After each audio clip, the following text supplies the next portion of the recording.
the 3 o'clock slump, as everybody likes to talk about, but I'm going to have the same mindset about that. I know this is a great slot to have, so thanks everyone for taking time to come out and listen. And we're going to talk about audience re-engagement, and your audience really is going to be a big part of anything that you do. Before I do that, though, I'm going to talk a little bit about myself. I'm your host. We actually use this for our webinars. I like to keep that in there because host gives it a real sort of game show vibe, and who doesn't love game shows, honestly. My name again is Brad Gurley. I'm Senior Director of Deliverability for Real Magnet. I've been working in the email and marketing automation space for about 14 years now, focusing primarily on deliverability, compliance, abuse, and that sort of thing. So if you have questions, feel free to reach out to me. Real Magnet is a marketing, automation, and email solutions provider. So we primarily specialize in associations. That's why we're here. Well over half of our user base is associations, nonprofits, trade groups, industry associations, that sort of thing. So we have a lot of experience in dealing with the questions and concerns that are specific to associations and how mail gets delivered, or in my case it doesn't get delivered, and how we can help resolve that. So first question for you, what's the most important asset of an email marketer? The list, you might call it the database, the membership directory, the contact list, well, however you want to term that, that's going to be the most important thing for you, because if you're sending emails, you need to have somebody to send it to. And in a lot of cases, you may not consider yourself a marketer. I'm not on the marketing team, I'm in renewals, I'm in donations, I'm in wherever you may be. If you're sending email, you're trying to get someone to act on that email, if it's a donation, if it's a volunteer, if it's a renewal, whatever it is, you're marketing to that person. You're trying to get them to take some action, using email as the form and sort of fashion to do that. So this certainly does apply to everybody. Don't want to lose anybody on the first slide. So hopefully that keeps you in check there. A list is not just data. That's one of the biggest things, and I think in this space, in the association space, you really have a little bit better feel for that you're not just looking at the ones and zeros on the screen here. You're not just saying, oh, we have a list of 50,000 or 100,000 or 200,000 people in our organization. Each one of those numbers there, each one of those line items, those records in the database is a person. That person wants to interact with your organization. They became a member, they volunteered, they donated. Whatever it is that they did, they want to take part with you. They want to be either in the organization, they want to interact with the organization, they want to be a vendor for the organization, whatever it might be. Every one of them has the potential to do that. So, in so many cases, we look at this just as numbers and say, hey, this is a numbers game. We have a large list. We want to say, we have this many people in our membership organization. And that's great. It's nice to have those numbers, but you have to remember, especially when you're dealing with email and forms of communication where you're kind of sending out to a lot of people at once, that you're sending to individual recipients that you really want to take those actions. So think of it as individual people and not just as a number. Is bigger better, and we're sticking with the 80s theme here. If you like a little bit of marshmallow, if you like to stay puffed by the campfire, then you're going to love this 50-foot marshmallow man. So it stands to reason that would work, right? If you love the small ones, you think about them all the time, as I do. I like marshmallows a lot. I don't know if that matters, but you really think that, hey, I'm going to really enjoy having a much, much larger marshmallow. It's going to be great. He's going to hang out. He's going to be dressed like a sailor. It's all good. That means more potential interactions with people. Your revenue's increasing. Your membership's growing. Your money is flowing out. Your coffers are full. You've got more money than you know what to do with. Who's in that situation right now?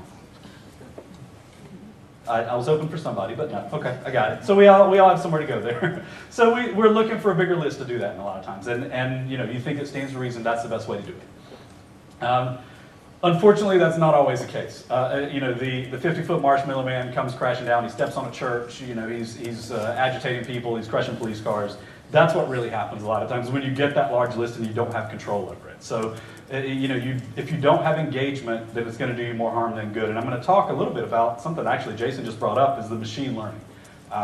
He lets you know machine learning is going to have an impact on your life. Whether you use it or not, whether you want to or not, well, here's your example. Every time that you send an email to Microsoft, to Gmail, to Yahoo, to any of these providers, they're using machine learning to figure out what to do with that email. Are they going to deliver it to the inbox? Are they going to drop it in the spam folder? Is it going to go for Gmail? Is it going to go into promotions? Is it going to go into primary?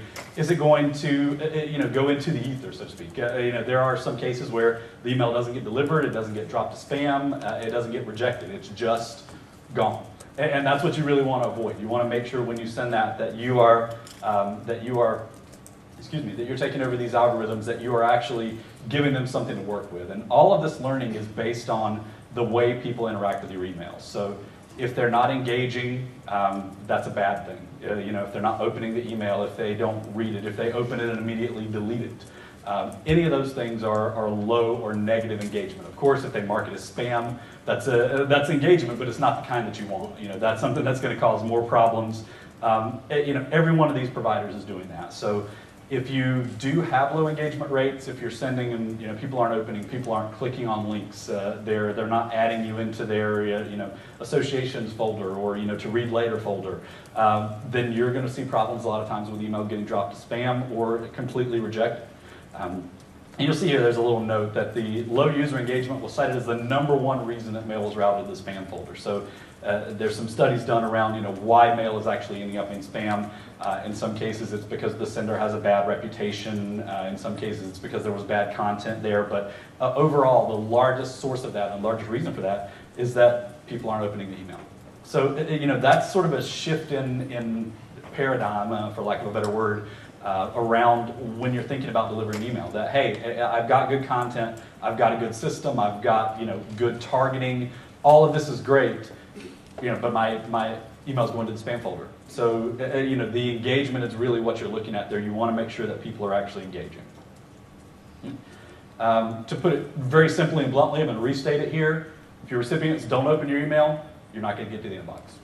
It's blunt, but unfortunately, with the machine learning, with the algorithms that are in place, and with the major providers, there really isn't any way around it. That you have to get people to open and engage with your email. And of course, from a business standpoint, it's not just an email delivery. We're not looking at things in a vacuum. We're not saying, oh well, 80% of my mail went to the spam folder. Well, that's bad, and it sounds bad. But you also have to look at, hey, 80% of the potential donations that I could have gotten didn't get there. 80% of the renewal notices that I sent out went to the spam folder and nobody saw them. So, it's a major factor. You have to think of it in terms of the people that are actually receiving the email and what they, are or are not going to do because they don't see that email and they don't receive it where they can actually act on it. We've talked about low open rates. They're not engaging, so how do you increase open rates? Now, none of the things on this slide are probably going to be earth-shattering to anybody. There are some things that you can do that are very simple, sort of low-hanging fruit. If you want to try to increase open rates, you test. Everything is testing. Test, test, test. You test subject lines to find the highest open rates. When you're looking at open rates, the first thing someone sees, they see who it's from, they see the subject line. Is that going to compel them to open? Of course, if you're using, you're already doing compelling subject lines, you've already tested that, great. Let's move on to the next item. Check your authentication. So if you're sending mail and you're using a third-party provider, and we are such a provider, so we're an ESP or marketing automation provider, we will give you some tools and options that you can do to set up authentication. So when you send to Gmail, they say, hey, this mail was sent by this mail server at Real Magnet, but that server is authorized to send mail on behalf of or community. So by doing authentication, by setting up your authentication, and that's something I'd certainly be glad to give you more information about afterwards about how to do that. But by keeping that in line and keeping that matching, you're going to have a better chance of getting into the inbox there, getting the mail delivered, and your from details, of course. So if you're sending from, let's say I'm realmagnet.com, but I want to send from some other similar domain that doesn't actually have anything to do with Real Magnet. So but what if I send from greatmagnets.com? Well, it sounds kind of similar, but it's not me. It's not who I'm actually representing. So looking at matching those things up, making sure that the from address, the links within the email, all of that is aligned and is the same, is going to help you to get there. So let's say you've done that. You've tested subject lines. You've authenticated. You make sure that your from address is good. Everything is exactly what you want it to be so far. But you're still not getting the open rates. So let's go to the next step. Send compelling content. Again, rocket science, clearly. If you're not sending compelling content, they're not going to open. Regular readers, the people that are usually opening your emails, the people that are engaged with the organization maybe, but not so much your emails, That's where the content comes in. If they see you, they know who you are. In a lot of cases, they may even say, hey, I see this is the weekly newsletter. They know it's there. They think, hey, I'm going to come back and read it later. Do you ever actually do that? When you think, I'm going to come back and read this email later? Not very often. So, in a lot of cases, you want to make sure that that subject line compels them to open sooner rather than later, as opposed to sitting around. The sooner they open that, the quicker they take that action, the faster it's going to have an impact on your bottom line and get an email to the inbox.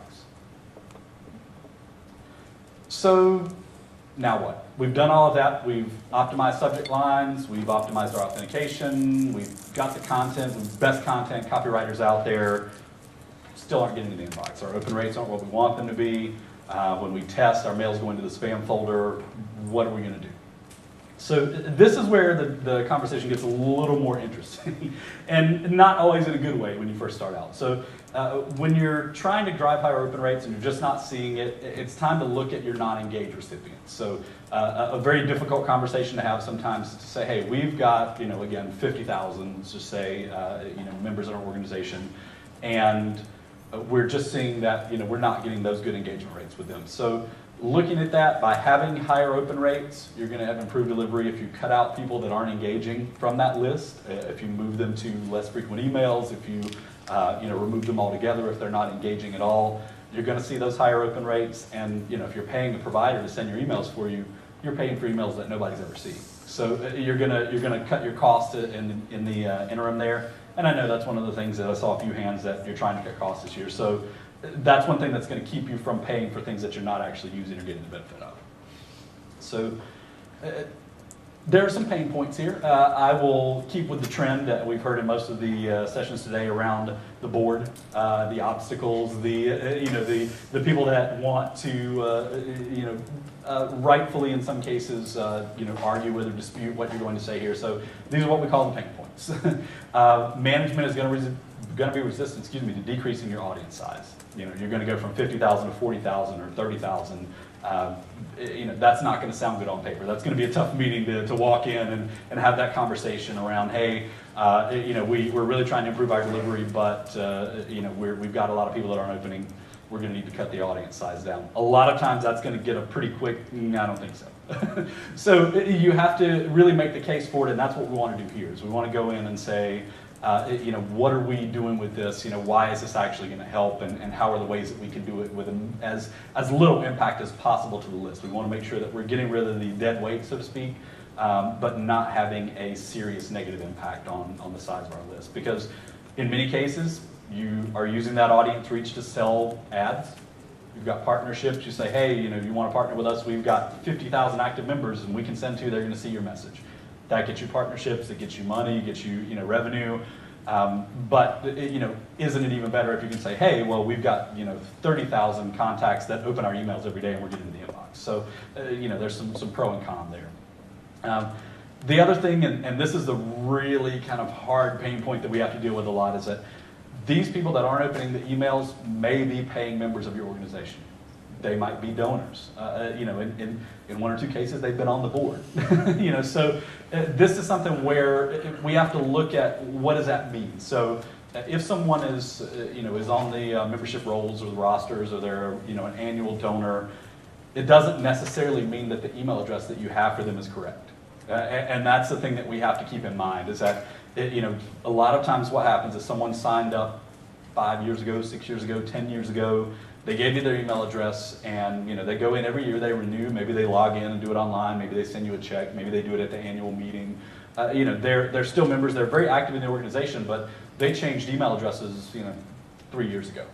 And they haven't thought, hey, when they log in, it's saved in their browser. They just enter the email address, click log in, renew their information. They're never asked to update their email address. So even though they may be active members, they may be doing a lot of things within the organization, they don't necessarily pay attention to that email address that you have for them. So one of the biggest things that you want to look at is not just, is this person active, are they a member, but when was the last time that we actually updated their email address or got some updated information for them. And a little sidebar here, average marketing list has somewhere between 25 and 60% inactive recipients. A very large range, of course, because it does vary pretty widely, but even at 25%, that's a pretty large number. In a lot of cases that I've worked with organizations, we're looking more around that 40-ish% range of inactive recipients. And now that's, of course, if you've been around for a while, you've got an email database that's been here for a few years, they start to age out, and that's where we really see those heavy inactive recipient totals there. Right? So the next step is going to be to re-engage. You don't want to just go in and say, hey, we've got 30% of our list that's not engaged or not doing anything. We're not just going to cut them loose. We want to give them an opportunity to engage. We want to try to send them some, maybe extra compelling stuff, to catch them and say, hey, you're not paying attention, you're not opening, what are we going to do? Sometimes they just don't realize they're not engaging. Again, they may see the email, they may always think, hey, I'm going to read it later, or hey, I love this organization, but I just don't have time right now. That's something that a re-engagement campaign will help to combat. And then some may need a reminder of the value. They may see the email, and again, they like the organization, they're a member, they're active, but they just don't see any value in opening the email. Oh, it's a weekly newsletter, there's nothing really of note for me. I'm just going to let it sit in my inbox and languish. So there's some best practices to follow when you re-engage, because of course the goal here is to make sure that you're getting as many of those people as you can to actually open the email. You want them to take some action to show you that, hey, we're still there. Not only does this email address exist, but there's a real person here and a real person that's engaged with the organization that wants to take part. So there's a couple of ways that we can do that, and we like to talk through those. First one is limit the number of messages, and this is something that I often get a lot of pushback on, because people say, hey, well, we just want to keep sending them messages until they engage. and that's great. It's a great in theory. When you look at it, it's very similar to something that I guess Sandy brought up earlier today, is that you get sort of diminishing returns. So once you've sent the first couple of emails, maybe 3 emails, depending on the audience, after that, you very rarely are going to see people start to re-engage there. You may get a one-off here and there, but the curve certainly goes, flattens out quite a bit, because you're really not going to get much engagement. If somebody's ignored 2 emails or 3 emails from you that are really kind of compelling them to engage, it's not likely that they're going to click through on that 4th one or 5th one or 6th one. So the best campaigns typically are in that 2 to 3 message window. They convey a sense of urgency without inducing fatigue. So that's where when you send 5, 6, 7, 8 messages, maybe the reason they're inactive in the first place is because they have message fatigue from you. They've seen too many messages with your name on them. They don't like the frequency that you're sending. So if you send them even more messages to re-engage, then you're only alienating them further. So try to make it something that is urgent. Don't mislead them though. Don't say, oh, it's your last chance to re-engage, and then send them 3 more emails. So you want to make sure that you're actually, really letting them know, hey, we need you to take action now. We really want to, we want to work with you. We want you to be part of the organization. Here's your chance to do that. And there's a number of different ways that you can do that. We'll talk here about, what to do there, and we'll give a couple examples in just a minute. But the next step here is to define engagement. So in a lot of cases, an open is enough of an engagement. So you can say, hey, this person opened the email. I think that's good. That shows me they're there, they're still there, they're reading the email. But there are some other factors to take into account. So how long have they been not engaged? So if it's been 6 months since they opened an email, if it's been a year since they opened an email, then maybe an open is enough. Maybe that's enough to say, hey, we know this is somebody that haven't been dead, just so to speak, for that long. An open is probably enough to say, hey, we think they're ready to engage again. If it's been longer than that, and I know you think, oh, it's 2 years, 3 years, it sounds kind of far-fetched, but I've been working with a number of organizations where a good percentage of the list, 15, 20%, had been not engaged for 2 years or more. So, when you're looking at periods that long of inactivity, you really want to look at, looking at having a click there or something else for them to do. Is this a one-time re-engagement campaign? So are you just going to send it once and kind of say, hey, we're going to do this one time. We've got a lot of old recipients that are there. We need to do something about that. Or are you going to do this on a rolling basis, maybe every 6 months or every year? Has there been any other action? Have they purchased? Have they renewed their membership? Have they volunteered? Those are the sorts of things where if you have that other activity and you can associate that with it as well, then an open is probably going to be enough for you to say, hey, they are who we think they are and they are engaging there. And then, of course, are they active members? Kind of ties back into that as well. Focus on the subject line, and it's something I touch back on now to go into a couple of examples there. They haven't engaged with many of your messages, so you really have to do something special on this one if you want to get their attention. So, give them a almost an ultimatum. Let them know you really, really, really want to open this message. It's awesome. Again, don't tell them there's ice cream in there if there's not ice cream. Apparently we don't like ice cream all that much here. I don't know, but it's that's you don't want to let them know, hey, you're going to get free donuts if you open this email, and then they open it and it's just you've now got them back in. Oh, well, then we know they're real, but they also didn't get donuts, and they're going to be a little pissed at you. So, convey that sense of urgency with a call to action. So you see this example I gave here. We hate spam too. Let us know if you want to stay on our list. And that's one that that's one from an organization that I worked with that, they wanted to convey that message of, hey, if you don't like us, if you think we're spam, let's get rid of you. Let's get you out of here. We'll amicably end the email relationship and go from there. And then that tongue-in-cheek model, if you have an organization or a brand that can use that and that works and that's sort of in the language that you speak with your audience, then go for it. Are we breaking up? Or do you want to see us anymore? That sort of messaging a lot of times does get the point across if you have that sort of communication, that sort of language with your recipients. Prioritize the call to action. Make the message short and sweet. You want to highlight the need to action and how to take it. A big red button in the middle, is always a good option, or a big green button if green is your color. But whatever it may be, make it very clear. Create some unique content. Don't just take your some email you've been using for something else.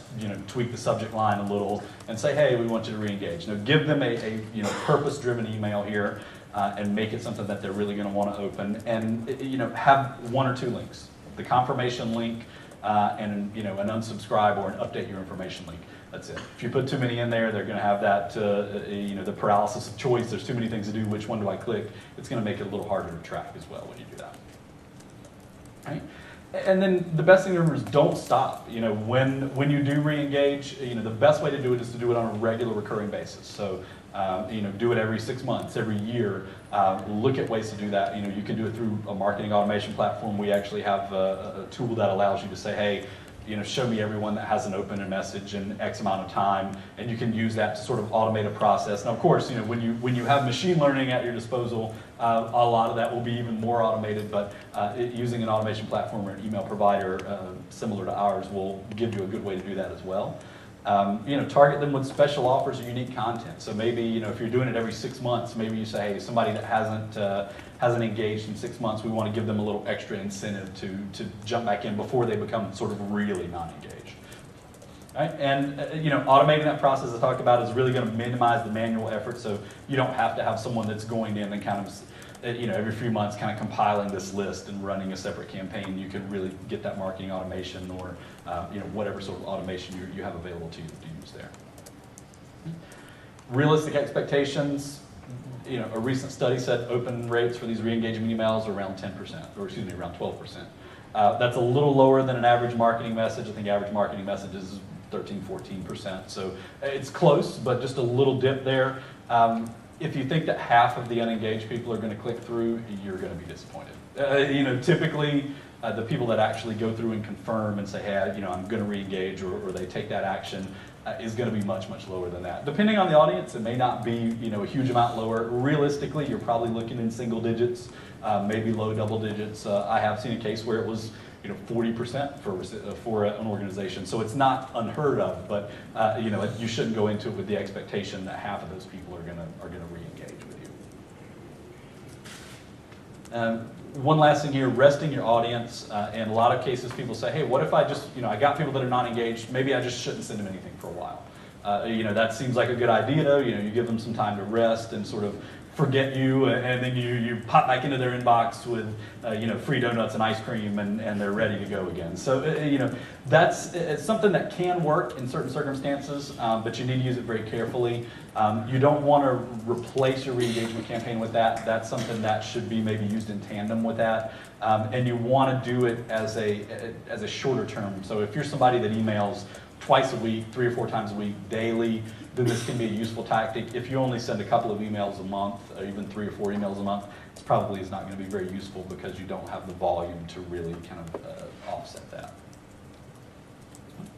And then finally, if they don't re-engage, it's going to happen. You've got to say goodbye. The time will come that you need to remove them from your mailing rotation, suppress them from your mailings, and keep them suppressed. A lot of times, you'll suppress. You go through that painful point. You kind of rip off the Band-Aid, and we've got 20% or 30% of our list is suppressed now. And then in a month, someone will say, "We really need those guys back. We're not making our numbers. Let's unsuppress them and send them one more email." And that's even more dangerous at that point because you're greatly increasing the risk of the address having gone bad or invalid during that time, getting a spam complaint, or even hitting a dreaded spam trap, which is an address that's been repurposed and used by a blacklist or provider to kind of catch people, so to speak, who are not using good list hygiene practices. All right, so I've gone quite a bit over my time here, and I apologize for that, but if we've got time, I'll take a couple of questions. Questions for Brett? Here. So this is what I do. This is Sandy from... Hi, sorry, this is Sandy Marcico with Sandstorm. Something I do, and I don't know if anyone else does, but as we learned earlier, us humans are very similar. I'll save like newsletters, and then I'll do a search in Google, and sometimes it'll pull up a newsletter 6 months old or a year old. Do you have any idea if that still counts towards your engagement score, if it's been sitting in my inbox for a year? With Google, I can tell you it pretty much does, because Google, they are a giant data store, so anything that happens under their watch is going to get counted towards that, excuse me. Opening it more recently, of course, is going to have a higher impact, but if someone goes back and opens 6 months worth of emails at one time, they're going to see that, and that's going to get factored into their learning algorithm there. So yeah, absolutely. There's a question in the back. What are your thoughts about in the re-engagement process asking their feedback as to why we lost them in the first place? I think that's a very good way to get information. Probably the best way to do it is if you're doing the option where you're having someone actually click through on a link to re-engage. So let's say they've been disengaged for a while, and you say, hey, click on this link to confirm you really want to receive our emails or update your information. Maybe on that page having an option for them to say, hey, can you give us information on why you were disengaged? Having it in the body of the email could provide a little bit more of a hurdle, because we're already working with people that we know are sort of separated from the brand, so to speak. So we want to make it as easy and quick as possible for them to sort of click through and re-engage. And then once you've got them at that point, that would probably be a good time to ask for that additional information. Yes, Arch in the back. Here we go. Hey, Brad, just you talked about a couple different factors that affect deliverability. So let's just say the subject line, the list, the content itself. Do you have any thoughts on the actual sender and how that might affect an open? Yeah, absolutely. So when you say the sender, do you mean the organization that is creating the email, that or the name actual that organization? shows up right on your from line. Yep. From line. So the actual sort of the friendly from, or the if I send an email from bgurley@realmagnet.com, it shows up in most people's inbox as just Brad Gurley. The Brad Gurley doesn't really matter in most cases. I think in very edge cases where if it was profane language or something like that, it could have an impact. But 99.9% of the time, that part's not going to matter. The address itself does, because the domain matters. So the bgurley part doesn't even matter. It's the realmagnet.com part that matters, and that's where if realmagnet.com is sending lots of emails that are getting marked as spam, or that people aren't opening or engaging with, that's where the reputation really comes into play. They're looking at that domain along with the domains inside the body of the email to determine, hey, mail that comes from or advertises this domain performs well or performs poorly, and that's really where that machine learning comes into play. Great. Any other questions? Brad, thank you so much for your help. Thank you.